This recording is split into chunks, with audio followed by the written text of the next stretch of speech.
Okay, so thanks for joining us and welcome. My name is Nigel from Beer Education and We Love Craft Beer. I'm joined today by Craig from Jervis Bay Brewing and Simon from We Love Craft Beer as well. So thanks for joining us, guys. Today we're going to be talking about the style, which is BJCP style 21F specialty IPA, red IPA. And we're also going to be tasting one of these lovely beers from Jervis Bay Brewing. So starting with you, Craig, can you tell us a little bit about Jervis Bay Brewing? Yeah, so my tenure at Jervis Bay Brewing's just going on 3 months now, although I've worked within the industry for about 11 years, just a little over. But the brewery started basically to the public December 2019 in the tap room at Huskisson there.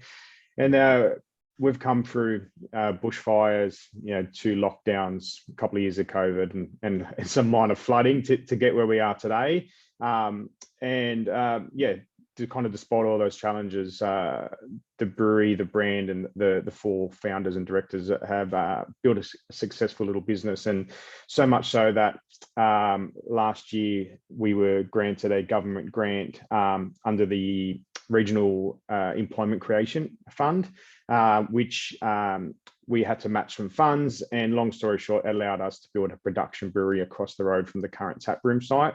So it took our capacity that was really restricted to about 90 to 100,000 litres in the brew kit that's at the tap room, depending on fermenters, all the way up to 1 million litres over time. So, so we've drastically increased our volume output or ability to put volume into trade, which is why I started, and we have another sales team member, Luke.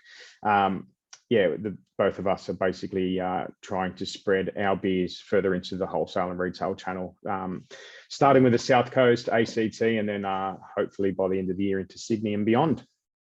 Yeah, that's right. And so, for those of people who may not know the South Coast, I'm actually from the South Coast, but Huskisson's a beautiful little seaside town, sort of probably about 4 hours roughly from Sydney, aren't you?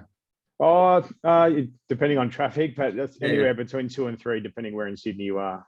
Yeah.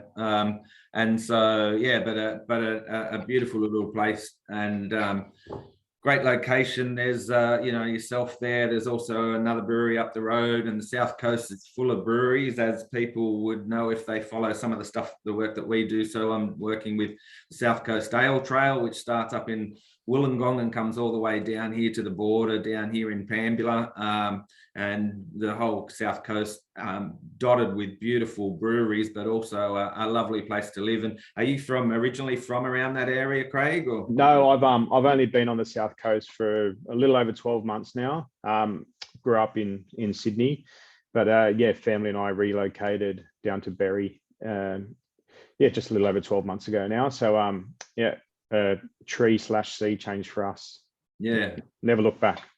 No, you wouldn't. Yeah, I moved down here about 17 years ago and I'm never going back. So it's a beautiful part of the world. And so the current tap house there is a nice little place in an industrial area there. Got a little sort of beer garden out the front, and it's still, you still punch out a fair bit of beer out of the existing tap room, because so they can punch out, or they did punch out last year just over 90,000 litres, and that was pretty much at capacity. And the tap room chews up a lot of that, and it's hard to say what a normal year is, because 2.5 years we haven't had a normal year from a tap room perspective. There's been some sort of lockdown or bushfire or natural disaster which has stopped people attending the brewery. So we're, as everyone to be aware, this time last year we were all locked down, both Sydney metro and regional areas. So at the moment we're lapping barely any stock sold this time last year, apart from the odd squealer and growler get fill up at the tap room. But they still can punch up a bit of size, and we use that brewery now predominantly for our seasonal, so that the Basewell was brewed on that side of the road. So we use that for our seasonals and smaller brews that we do solely for the tap room, mainly because it is a hassle getting the canning line across the road over to the tap room. So yeah, most of the stuff we do is keg there, but we do can our seasonal stuff on that side of the road.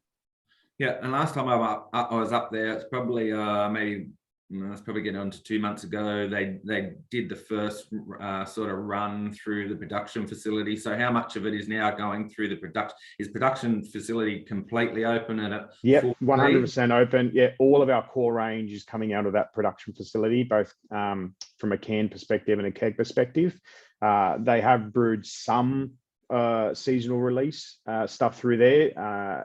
On a bigger scale, the School of Hops, which I know you featured on your page recently, that was brewed on that side of the road. But yet in full swing from both a production and canning point of view.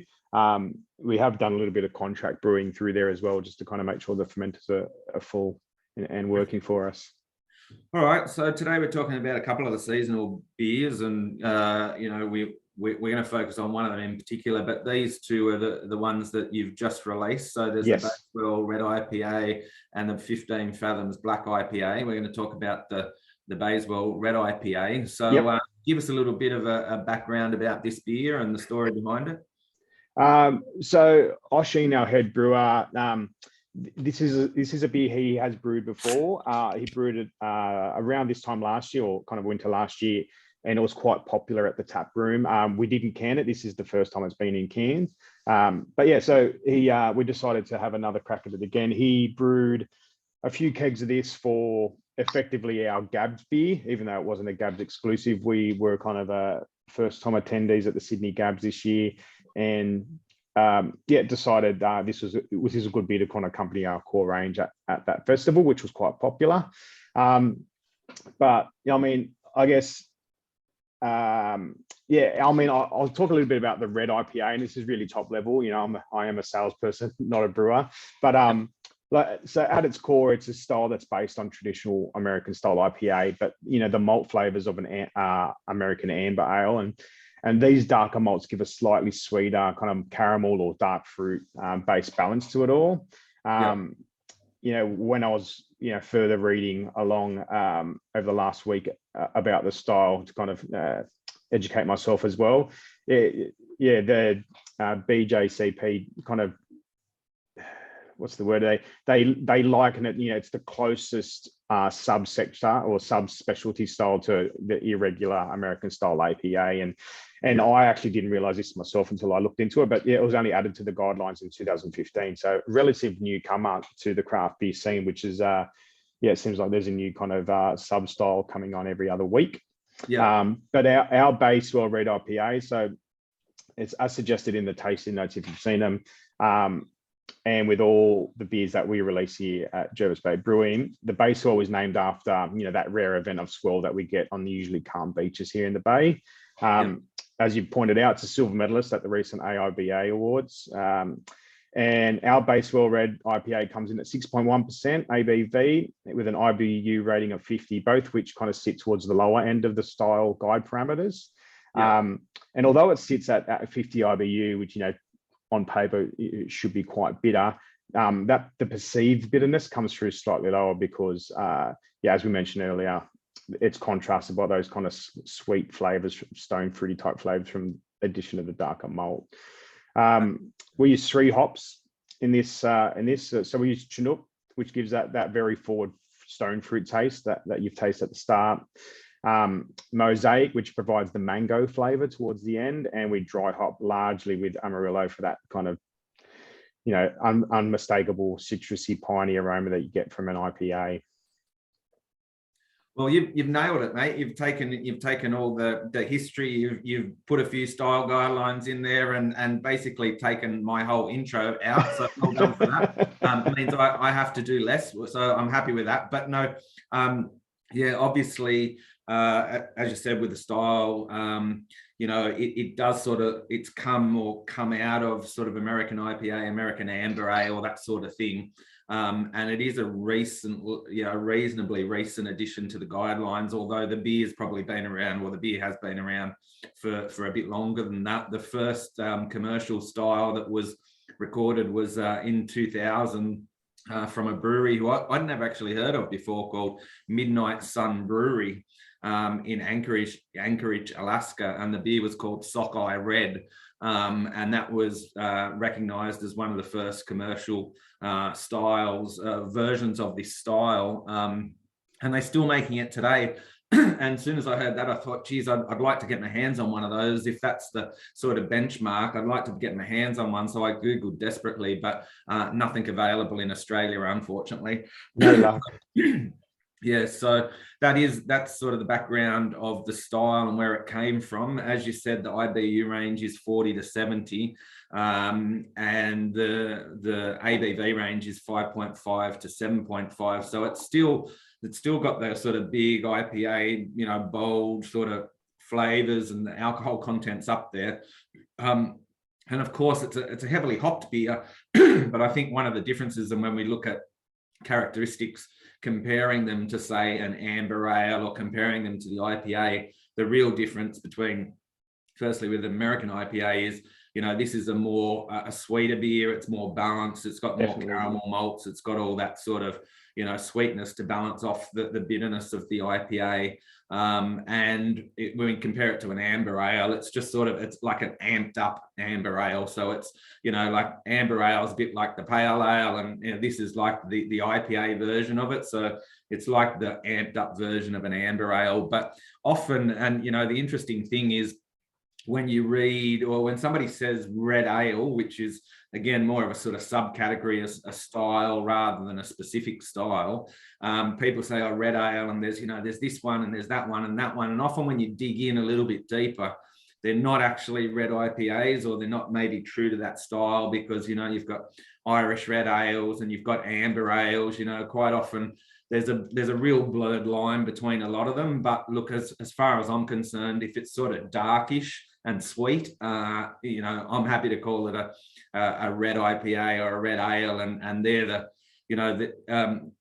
basically one of my two favorite styles, Pilsner and red IPA. Both of them are malt-driven beers, and both of them provide this really beautiful balance between the hop and the malt.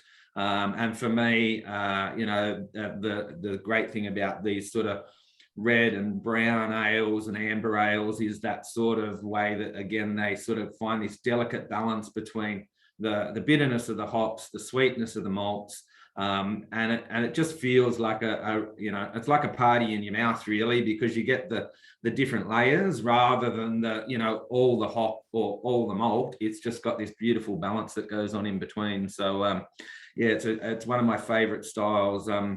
So I pulled mine out of the fridge a little bit before we started, as is highly recommended, because the recommended serving temperature for these type of beers is about 7 to 10 degrees. So a little bit too cold to drink straight out of the fridge. If you do pull it straight out of the fridge, you'll realise that as it warms up, if you can drink it slow enough, as it warms up, some of the flavours come out, some of those malts and those sort of sweeter characteristics come out better as it warms up. As we all know, like a cold beer tends to be bitter, but as every beer, it doesn't matter what the style is, as the beer starts to warm up, some of the more delicate flavors come out of that as well. So just in terms of the glassware too, so I'm serving mine in a Spegel Ale, the Cannon glass, which is also known as IPA glass. It's got the little bumps on the bottom there. So when you get to the bottom, it starts regenerating the head. But you could also serve it in a tulip glass, or pretty much anything that's open and big nose, so you can get your nose into it and have a really good smell and let some of the flavors come out of it as well. So I guess that's the sort of background to get where we get to. You've talked about this particular style, this particular beer, that it's named after the swell there, and you've talked about the beers that, the hops that comes in it. I'll just quickly talk about some of the other styles too. The other versions that are out there on the market that people would be familiar with. So one of my favorite beers of all time from Capital is the red IPA, the Evil Eye. This came out, I don't know, probably 4 or 5 years ago, and it was part of their core range for a long time. It's a real heavily malt-driven beer, lots of flavour, and then of course you've seen that other brewers like Bent Spoke, that they've got Red Nut, Modus former tenant, which, you know, that was one of the sort of early red IPAs that came out, and Modus, a great brewery up in Sydney. And then Hop Nation down in Victoria, they brought out one called The Buzz, and one which has been extremely popular from the Central Coast, Six String. They do a beer called their Dark Red IPA, and they've done subsequent versions of the double and the triple, which were all, you know, really great beers. And I have to say too, do a shout out to the guys at Capital, because Lawrence Kane and I were sitting down one night having a Evil Eye and Jindabyne one night and drinking it, and he was telling me that, you know, it's a great beer, but it's not, you know, red IPAs are never going to be like a high sales volume beer, because most people are going to drink a pale ale or a, you know, lager or an IPA before they pick up a red IPA. So in terms of volume, they're not huge, but people love them, and especially during the sort of cooler months. But he said they were going to be dropping it from their core range and keep it as a seasonal range, which is sort of, you know, makes sense, you know, for if it's not a high sales volume beer, you would know as a salesperson, you don't really want to be sitting on stock or get it into a shop and then they're sitting on it because it's not selling. So the idea of doing seasonal releases for some of these beers makes a lot of sense. And I actually convinced him to do a double version of the Capital Evil Eye as well. Mind you, we're about, I don't know, 9 beers in when we're having this conversation, but I did manage to get a handshake from him and a promise, and he said, yeah, we'll do it. And sure enough, to his word, they did release a beer which was called Zed's Dead, which was a take on the what's the movie? Pulp Fiction. Pulp Fiction movie, yeah. And yeah, they made a double version of that, which was sensational as well. So yeah, I've got a lot of love for red IPAs. It's one, as I said, one of my favorite styles. And yeah, I just love sort of all those beautiful toffees and malts. So anyway, I'm going to shut up for a while. I'm going to let Simon talk. He is the I mean, I'm a beer nerd, but he's a brewer, because he's a home brewer. I don't brew, but he loves all the sort of intricacies and talking about all the style variations and things like that. So I'm going to hand over to Simon, and you give us a bit of a run through about the style itself and what we should expect. Oh, I don't have much more to say about the style. I think you guys have covered it. I think, yeah, red IPA, like an American IPA, but just with a bit more of that caramelly biscuit malt presence. It still should finish dry. We mentioned about amber ale being a little bit smaller, a smaller version of the red IPA. Amber's really broad though in the guidelines. Amber can be full-bodied and sweet, or it can be dry and thin. So there's a lot of room, a lot of scope to do. But red IPA is more, has to be dry or just sort of off dry in the finish. Yeah. And with bitterness of an IPA. So should we do some tasting? Or you've already started, haven't you? You've already started. Well, all right, let's have a dry conversation. So absolutely. Well, let's should we? Yeah, well, let's sniff it. Let's see what it's like. Swirl it around a bit, and then let's have a sniff. Tell me what you smell. Yeah, I get stone fruit, like sort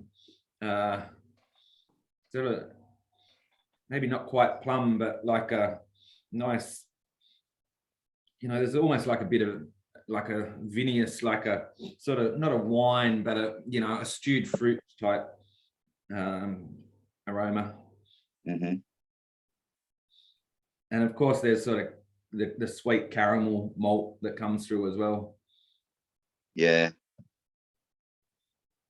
What are you?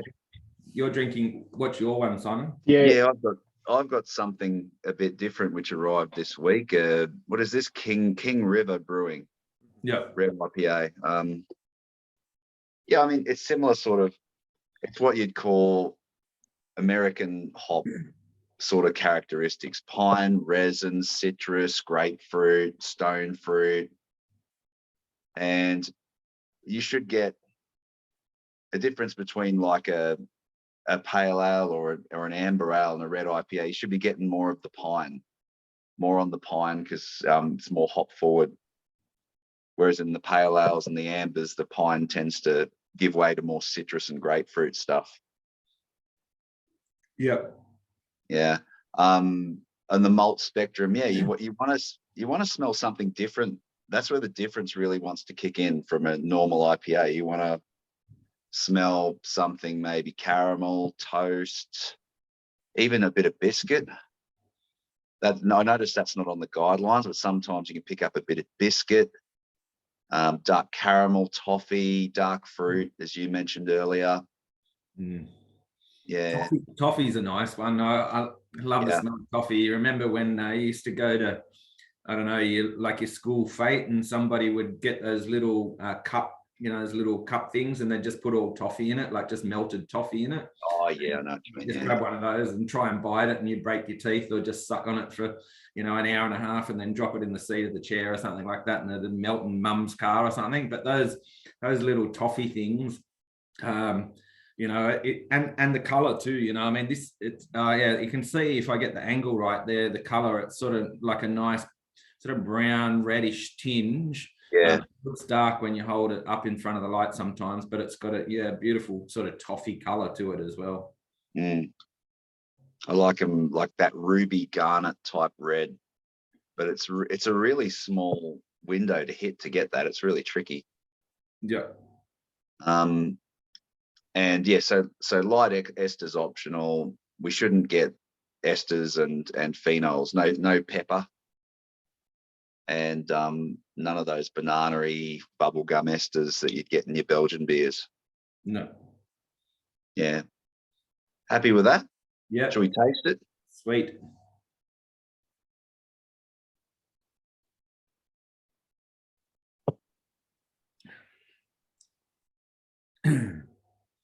All right. What do you get?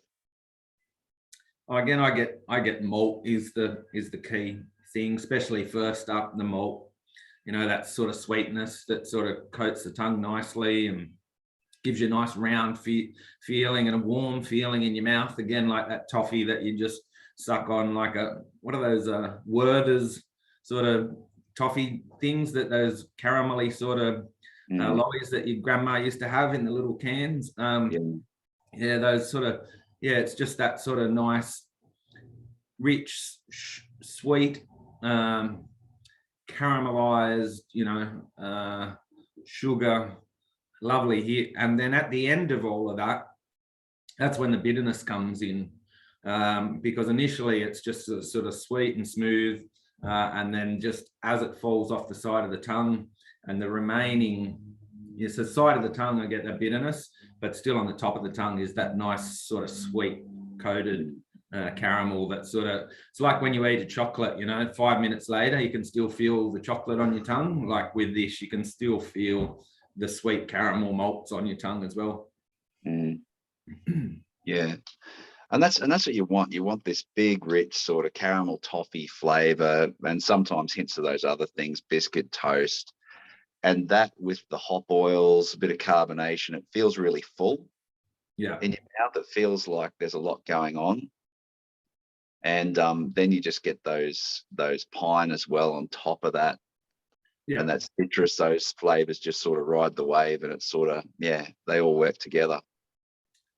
Yeah, that sort of last sort of run off the side of the tongue thing where the grapefruit is, that, like that sort of, that's where the hop characteristic comes for me. It's quite late, but it's definitely not on the top of the tongue. That's all sweetness and beautiful caramel malts. Yeah, you do. Yeah, and especially those citrus type, grapefruit type characters. They're the stone fruit. They're the things you sort of taste last. Yeah. Yeah. The pine sort of blends in with the malt sometimes a bit. Yeah, and the interesting thing is, like, for everybody that tastes, they, pick up different things and more sensitive to different things. Like I'm really sensitive to diacetyl, and, but I think, for me, I'll pick up sweet over savory most of the time. And when I pick up but because of that, I can sometimes the sweetness is very intense. You know, I feel like my sweet receptors are much stronger than my savory receptors. So like you can hit me with a shit ton of hops and it won't have the same effect if you dial up the sweetness too much. Like that's why I can't drink a lot of New England IPAs, because they're so juicy and so fruity. I'm already dialed in at like 7 or 8, and then they put all of that in and I go to like 15 and my tongue just sort of gets, you know, hammered. Whereas with hops, I can cop a lot more, because I think my sort of threshold to savory is down here. So, you know, but I just love the way that these sort of red IPAs, brown IPAs, amber ales, they're just, for me, it's that perfect balance. And, you know, I know everybody's different, but for me, it just, I love the way the sweetness comes in first and then it finishes with the hops, and it just like a, you know, like a symphony that's, you know, got all the places in the right part. It just ends up being, you know, it comes together really well. Mm. And like you were mentioning, like in comparison to other styles, like you mentioned like a red, like an Irish red. Yeah. Sometimes the grist that goes, the grains that go into the beer won't be that much different. There'll be more pale malt to bring up the alcohol level and to make it a stronger beer. But it's really those hops that make the difference. And it's adding another layer onto it, isn't it? Like those hops are really adding more and more and more to something that was subtle, but it sort of gets amped up as you go through these styles. Yeah, that's interesting. I don't know whether you know the answer to this, but you know, with the Irish red ale, which we've done before, it does have a very dry finish.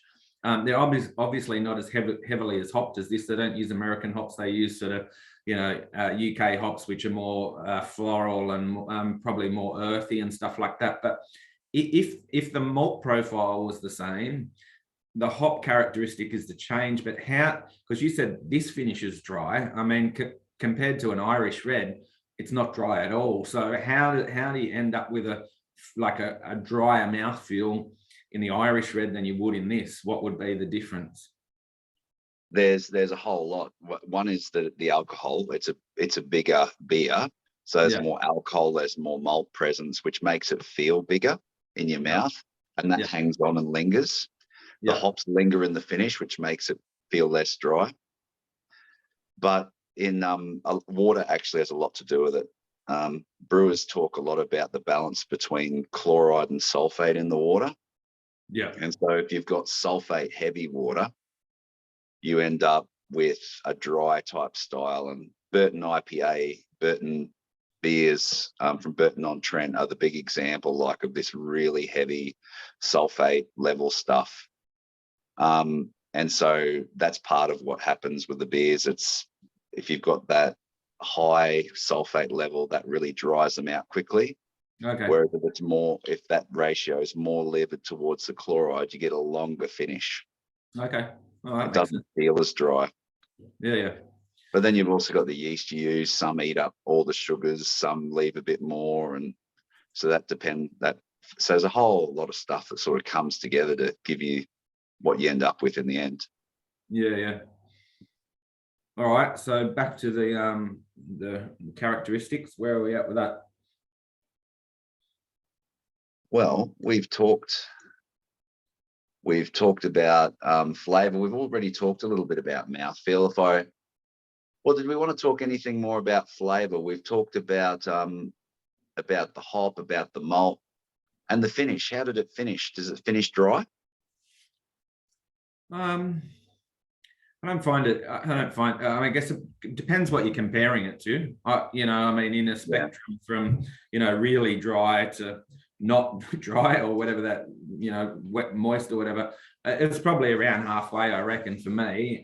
It's certainly not as dry as an Irish red, and it wouldn't be probably as dry as, say, I don't know. It finishes clean. Well, it's not clean. No, it hangs around. So yeah, I don't know. Maybe somewhere in the middle for me.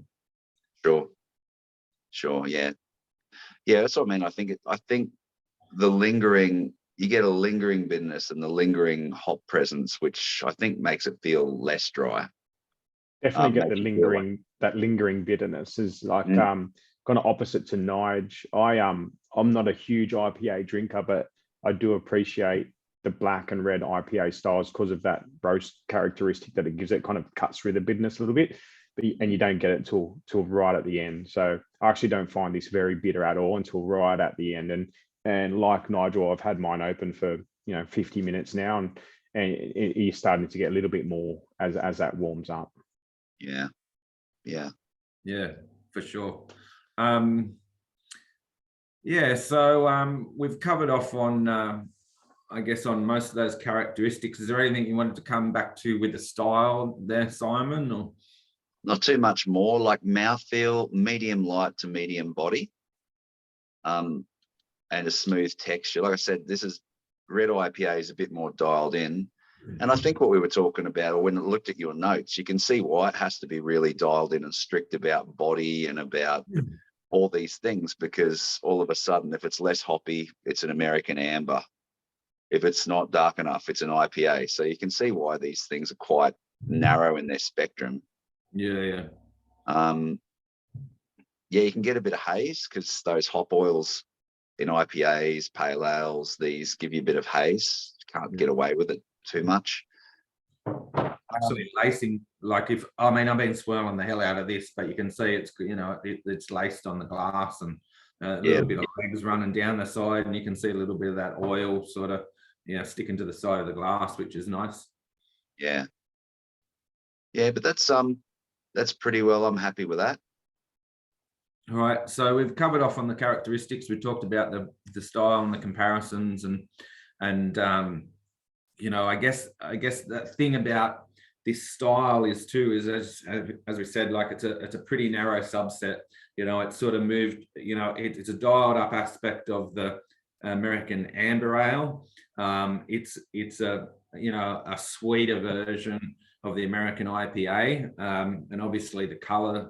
It doesn't take much. There'd be some, maybe not a West Coast IPA, but there's a couple of IPAs that wouldn't be too far off sort of that color range. I know the SRM on this was, 10 to 17 or something like that. That's 11 to 17. That's not that far off, what the IPA range is it? No. Well, I suppose modern examples, they come out quite yellow IPAs, but traditional IPAs, they're darker in color. They're moving on to amber. So I guess if you want to have something distinct that's a red IPA, it's got to be a little bit further along the spectrum to distinguish itself. Well, I just had a look. So an American IPA, the SRM is 6 to 14, right? And this is 11 to 17. Yeah. So, there's a fair bit of crossover there as well. So, I guess it depends on the style, and everybody's trying to do something different. But it's a beautiful style. It's and I guess haven't really talked about this in terms of how this particular one compares to other beers, other red IPAs that are out there. But I have to say, and I don't think I've had this before. I might have had it once up at the brewery on tap. I don't recall having it, but I can tell you it's up there. It's definitely up there. If I was comparing this to some of my favorite red IPAs, like Capital Evil Eye or Ben Spoke Red Nut, or those ones I was talking about before, like Hop Nation, The Buzz, Former 10, and look, every beer, like if you put them side by side, that's the really interesting thing. If you put 3 or 4 of the same style of beer next to each other and taste them, you pick up really subtle differences. But at the end of the day, if you're tasting this red IPA today and another one red IPA tomorrow, it's pretty hard to remember and compare those subtle differences. But so all you can really go for is for me, it's like, does it hit the mark? Does it fit within that style guidelines? Has it got the caramel malt? Has it got the sweetness? Is it in the right, ABV range? All that sort of stuff. And I have to say, this hits the mark on pretty much everything. If Capital Evil Eye is not available at the moment, and this is, I'd definitely be drinking this as a pretty good substitute for it. So well done to Austin and the guys up there. I know dialing in a new brewery takes, all the equipment in a new brewery, it takes a fair bit of work. It's not just a matter of going, oh yeah, well, we did it over on this one and we'll do it over there and it'll work exactly the same. I know that's not that easy. So trying to get all those balances right and dial in new equipment can take a bit of effort. So if they're punching out this sort of quality beer now, they're doing really well. So great work. They've definitely been busy the last 3 months, kind of tweaking and getting those fine details, because as you said, it's not just as easy as taking the same recipe and kind of timesing it by 2, or timesing it by 3, going from 1,000 litre brew to 2,000 litre brew sizes. So they've definitely been hard at work, and I think they've done an amazing job kind of getting beers flowing at a consistent and quality level from the new brewery. I have to say, I really like the can art on this as well. Like most of the core range is all in the blue. But so it's almost, I've got an example of the core range here, but it's almost the inverse of the core range. Yeah. So this is our new core range is kind of flooding through the market now, but this is what they look like with the different styles, having the different color at the bottom. And this is the black IPA example, but all our seasonals will come out like this now with the really white top. So gives it a nice distinguish between what you can expect from our core range and what you can expect from our seasonals. Yeah, I like it. It's a little bit retro-ish too, the color range, and a little bit more subdued. So is there anything else you wanted to say, Craig? Or no, I just want to say, so the 2 seasonals are available now, either for people to buy online through us via our website. Also, independent stockists up and down the south coast from Wollongong, kind of down to Huskisson and beyond. You've only been in market for a week or 2, so it'll start trickling through shortly. And then we've got another couple of seasonal releases kind of coming out mid-spring.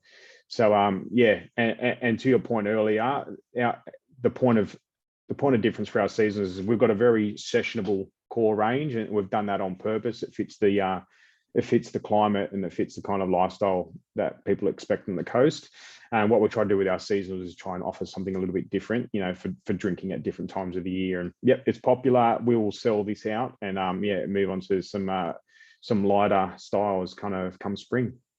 Well, make sure you jump in the van and head further south and bring some of these down to the far south coast, because I know there's some really good bottle shops down here. We got Tathra Bottle-O up the road. We've got Sapphire Cellars here in Merimbula. There's Bermagui Cellars. They all stock and support local breweries. So get in the van, come down here with a few cases of that and drop them off, and chuck an extra one in there, and I'll catch up with you, and we'll do a cashy in the car park, and we can I can take you down a long stocking and have a few beers down there as well. So sounds like a plan. Yeah, thanks, mate. Appreciate your time today. Thanks for joining us. Thanks for sending down these samples. Really enjoyed it. Simon, was there anything you wanted to finish with? No, I'm happy with that. All right, mate. Well, thanks for joining us. This will be uploaded onto YouTube later on this afternoon. So hopefully we'll get lots of likes and subscribes. And if you're heading down the south coast, make sure you drop into Jervis Bay Brewery. Thanks, guys. Thanks, Nigel. Thanks, Simon. Thank you. Thank you. Cheers, guys. Bye-bye. See ya.